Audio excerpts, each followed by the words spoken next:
सदा भवानी दाहिने सन्मुख खड़े गणेश। पांच देव मिली रक्षा करहि ब्रह्मा विष्णु महेश। सियावर रामचंद्र की जय, पवन सुत हनुमान की जय। आज मैं 10वां अध्याय का कथा सुनाने जा रही हूँ। कार्तिक महात्म्य का बहुत ही सुंदर कथा है। राजा पृथु ने कहा, हे देवर्षि, आपको नमस्कार है। कृपा कर आप यह कहिए कि जिस समय भगवान शंकर ने अपने माथे का वह तेज क्षीर सागर में डाल दिया तो उस समय क्या हुआ। नारद जी ने कहा, हे राजन, जब भगवान शंकर ने अपना वह तेज क्षीर सागर में डाल दिया तो उस समय वह शीघ्र ही बालक होकर गंगा सागर के संगम पर बैठकर संसार को भय देने वाला रुदन करने लगा। इसके रुदन से समस्त संसार व्याकुल हो उठा। लोकपालों के मन में भी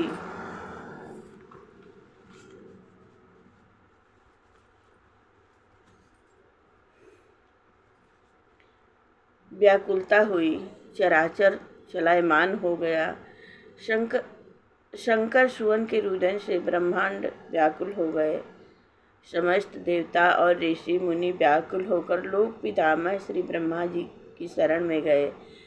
सबने पितामह श्री ब्रह्मा जी की शरण मिलकर श्री ब्रह्मा जी को प्रणाम किया और स्तुति की। फिर कहा कि हे पितामह, यह तो बड़ा भयंकर समय उपस्थित हुआ है।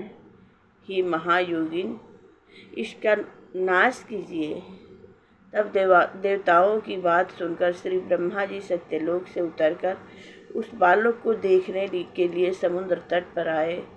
समुद्र ने ब्रह्मा जी को आता देकर प्रणाम किया और बालक को उठाकर उनकी गोद में दे दिया। तब विस्मित होकर श्री ब्रह्मा जी ने पूछा, हे सागर, तुम शीघ्र कहो कि यह बालक किसका है। समुद्र ने विनम्र शब्दों में कहा, प्रभु, यह तो मैं नहीं जानता, किंतु मुझे इतना अवश्य ज्ञात है कि यह गंगा सागर के संगम पर प्रकट हुआ है। अतएव हे जगत गुरु, आप इस बालक का जात कर्म आदि संस्कार कीजिए। इसका जातक फल बताइए। नारद जी कहते हैं कि इधर तो सागर ब्रह्मा जी के गले में हाथ डालकर बार बार उनका आकर्षण कर रहा था।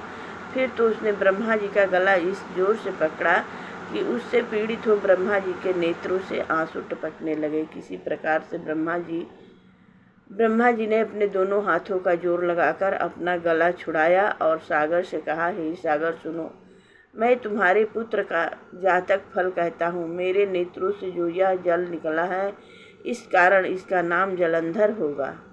यह उत्पन्न होने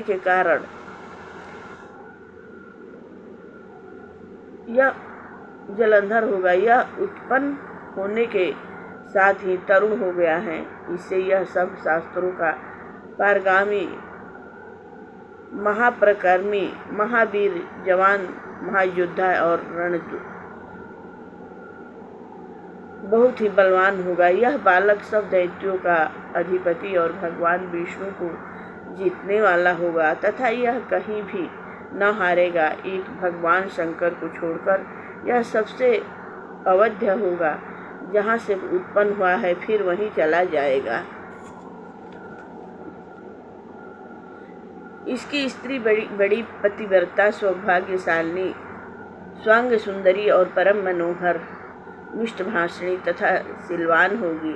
नारद जी कहते हैं, हे राजन, सागर से ऐसा कहकर ब्रह्मा जी ने शुक्राचार्य को बुलाकर उनके हाथों से बालक का राज्याभिषेक कराया और आप अंतर्ध्यान हो गए।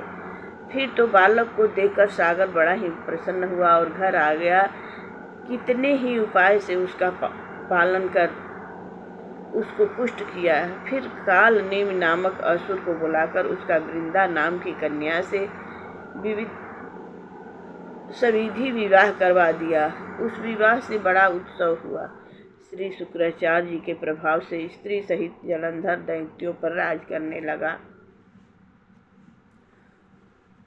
प्रेम से बोलिए, मंगलमय भगवान की जय हो। जय जय कार्तिक महात्म्य की जय हो। कथा विसर्जन होत हैं, सुनहु सकल सब देव, जो जन जहाँ से आए हैं तह तह करहु निवास। श्रवण सुजस सुनि आयऊ प्रभु भंजन भव भीर त्राहि त्राहि आरति हरण श्रवण सुखद रघुवीर। बार बार बर मांगऊँ हर्ष देहु श्री रंग पद सरोज अन पाइनी भक्ति यथा सतसंग।